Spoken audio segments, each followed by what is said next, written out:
Hi folks, Canadian Prepper here. I have some important information that I want to share with you today. Some meditations on SHTF and the end of the world as we know it. Now, I received a message that really got me thinking about some stuff. And let's just jump into it because I'm not going to waste your time. And I can't stand those videos where they just go on and on and on and they don't just get to the frickin' point. So, the frickin' point of this video is this. The US economy contracted by 1.4% in quarter one of 2022. The Chinese economy in the same time grew by 5%. Okay, in 2020, the US economy contracted by, I think it was 1.3%.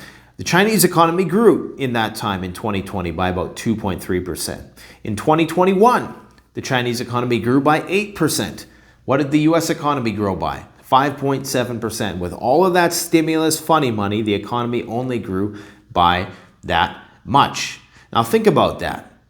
The Chinese economy grew in quarter one of 2022 well under one of the worst lockdown situations since March of 2020. And they still outdid the US economy by a factor of many times. Okay, and while the US economy contracted.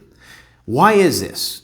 Now we got to understand that in the run-up to World War III and the kinetic engagement, particularly between China and the United States, what are we going to see? We are going to see different types of subversive tactics employed to weaken the enemy.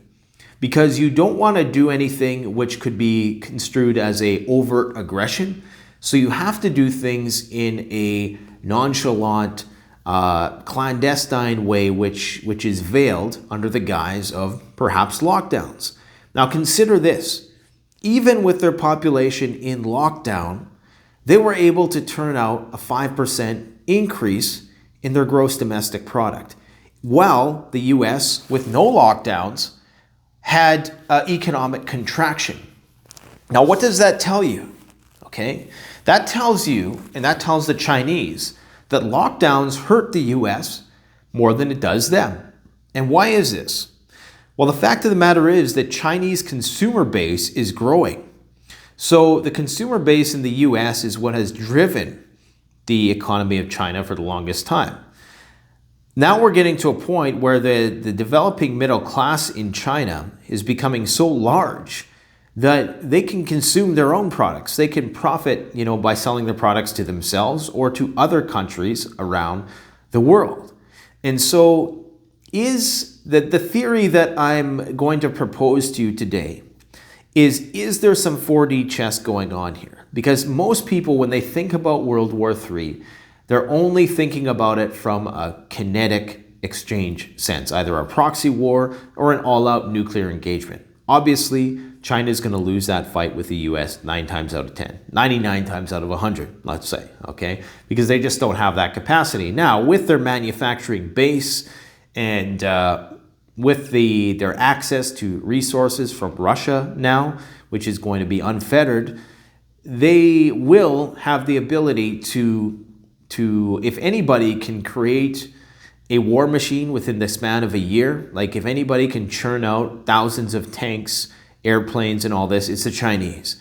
What the quality of that is going to be, who knows? With Russian technology, with a combination of those things and things that they've reverse engineered from the rest of the world, they could probably get pretty close to state-of-the-art stuff. However, they lack one very important thing, and that, of course, is going to be experience in modern warfare, which is what the Russians in particular are gaining now, and of course the Ukrainians are gaining through the proxy of NATO in this current engagement. So this is something to bear in mind. But it's important to understand that there may be some undermining of the US economy by the Chinese in this manner, which is not so overt, so not to trigger an explicit response from the US.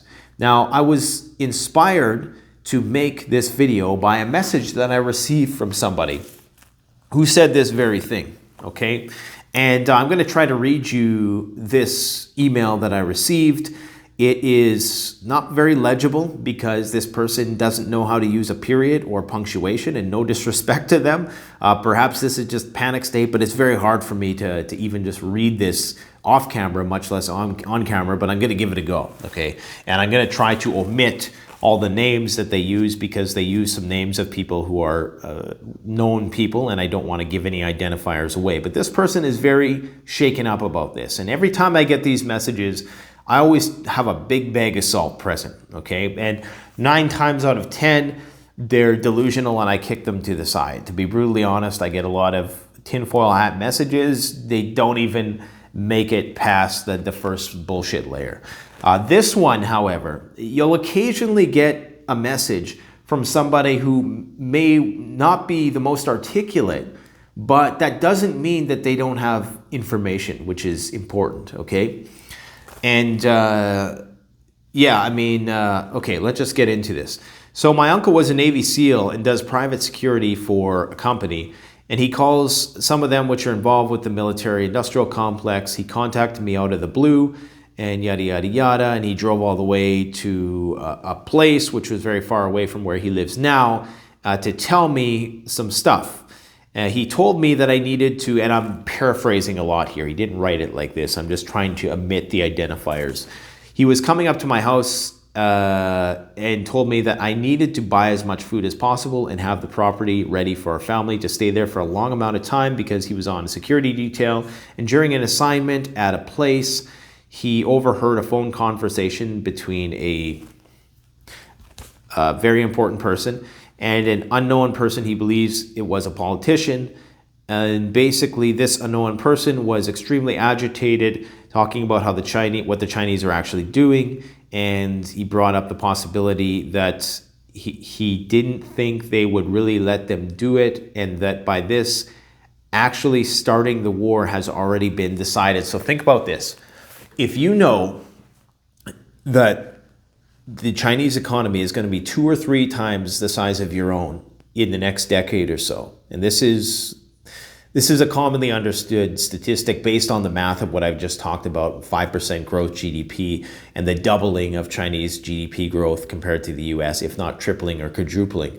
And I believe Elon Musk was the one who said, the Chinese economy is going to grow 2 to 3 times in the next couple decades that of the US. If you know this is going to happen, then would you want to start a war before that to weaken that country?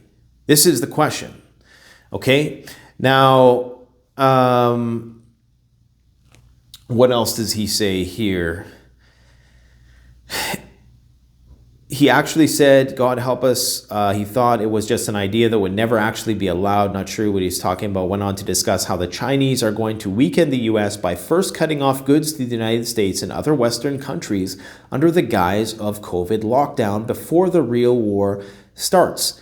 My uncle has told me that many of the most basic weapons used by our military are made with Chinese components. He told me that multiple sources inside the military have confirmed that many scheduled training and normal ammunition usage by the military has been stopped to preserve current stockpiles, and that decoys have been being used and world governments are starting to function out of bunkers. I don't really understand that last part, but my uncle would not make a 20-hour drive unless it was very important.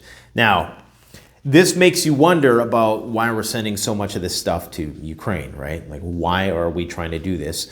Clearly, the priority is to weaken the Russian economy via this proxy engagement. And it's really not a proxy war. We got to quit calling it that. This is a war with Russia in Ukraine. A proxy war is where it would be what was happening in Ukraine from 2014 to 2021, where you had the breakaway republic, which was funded or in some ways supported by Russia, fighting with Ukraine, who was supported by NATO. That's a proxy war. What we have now is not a proxy war. I don't know what you would call it. It's beyond a proxy war. It's like a half proxy war because you have Russia fighting with, NATO effectively through the proxy of Ukraine.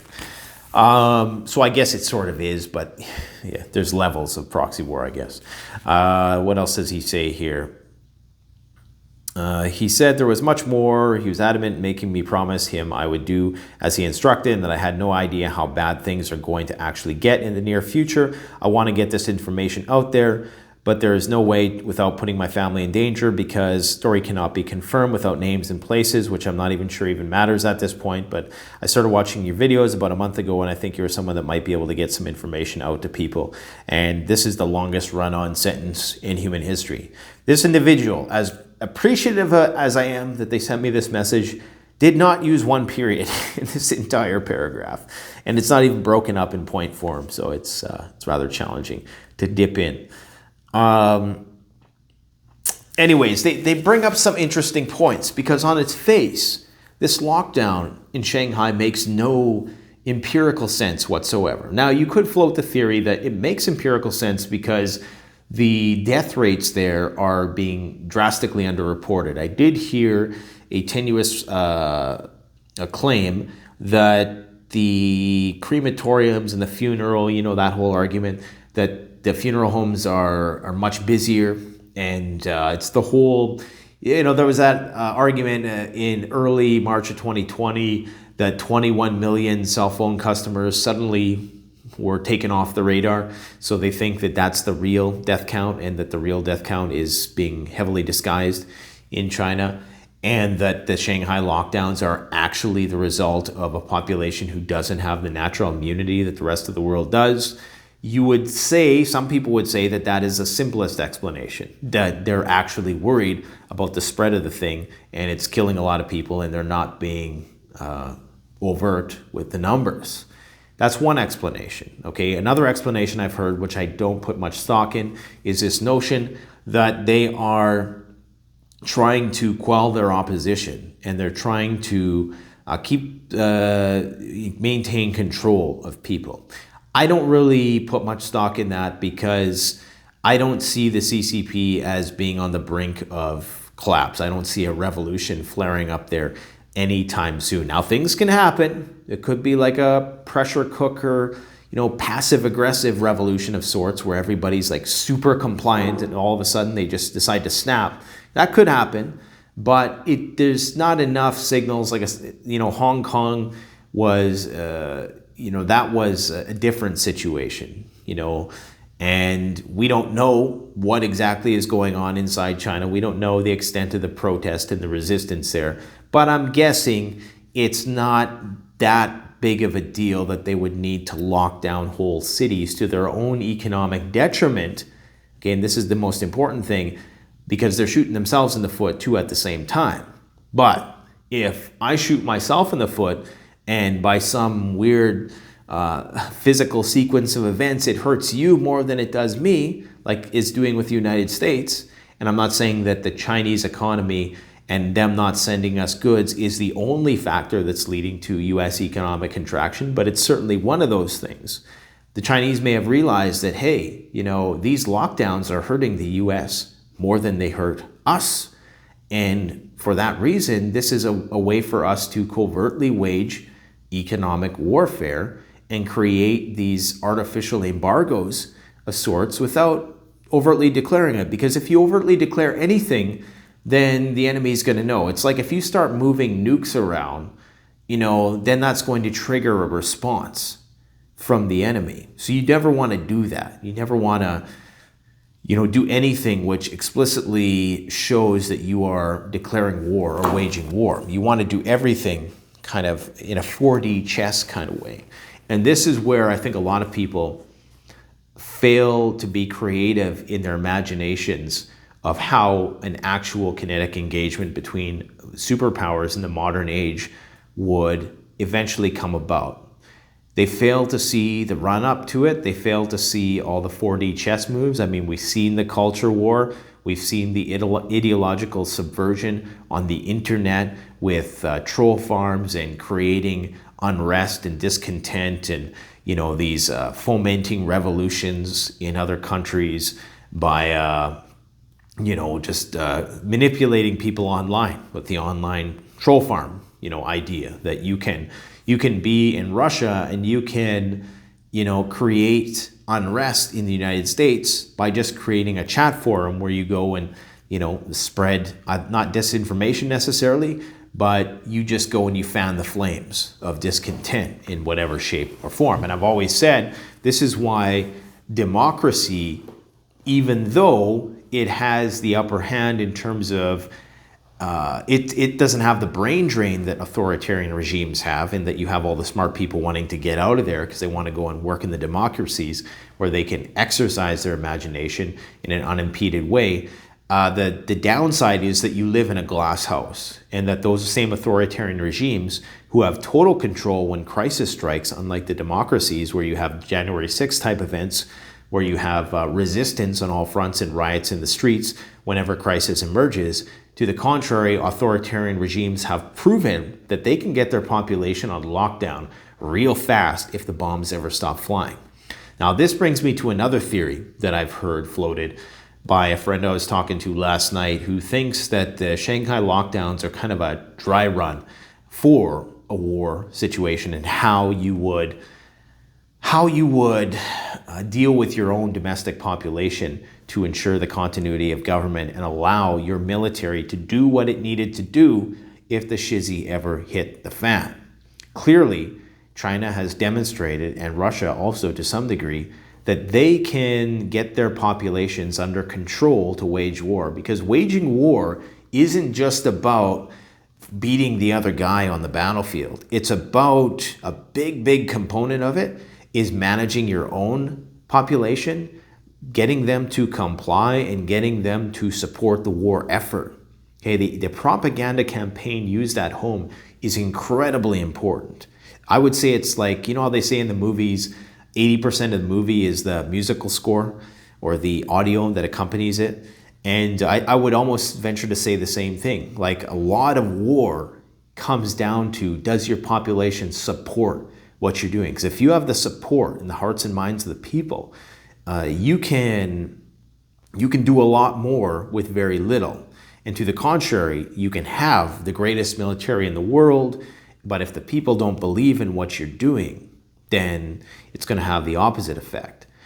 So I think that there's more to these lockdowns than meets the eye. And I'm not saying that, you know, there's, what does Ray Dalio say? There's all types of warfare nowadays. There's information war, there's culture war, there's trade war, there's embargoes, economic war, there's even biological warfare. And I'm not saying that the thing was released intentionally from a lab or anything like that, but if it wasn't, then they've still proven that they can deal with the situation much better than we can, in a sense. Now, you might say, okay, it hasn't run its course there yet, so we really don't know. But regardless, their GDP is still growing, whereas ours is contracting while they're still struggling with the thing over there, okay? So that's saying a lot. That's saying a lot. Now, let's just talk about some other things. I was talking with a friend last night who we were talking about, like, what the hell's going on in Russia, really? And what is really going on? And maybe we should save this for another video, because I think actually we're gonna end this video here, and then we're gonna get into that in another video, because I don't want to cross-contaminate this video and run the risk of it not being seen because of something I say on that front. But what I will say is another example of this, you know, the Russians are preparing this independent internet. I can't remember what it's called, but it's an internet which is going to be their own intranet of sorts, where it's separate from the global intranet. And there's some speculation that before they let all their cyber weapons go and create cyber SHTF, or mutually assured cyber destruction, which is what some people believe is possible, they're going to make sure that they have this thing locked down. But you see, if you see your enemy doing something, if you see them moving the missiles, if you see them getting offline, then you know an attack is coming, which is why you have to do these things in a very subversive sort of way. And it's 4D chess, and what the Chinese are doing right now is potentially noticing that, hey, when we do this, it hurts our economy a little bit, but it hurts them a lot more. And so, you know, the longer we can kind of do this, the more it's going to hurt them.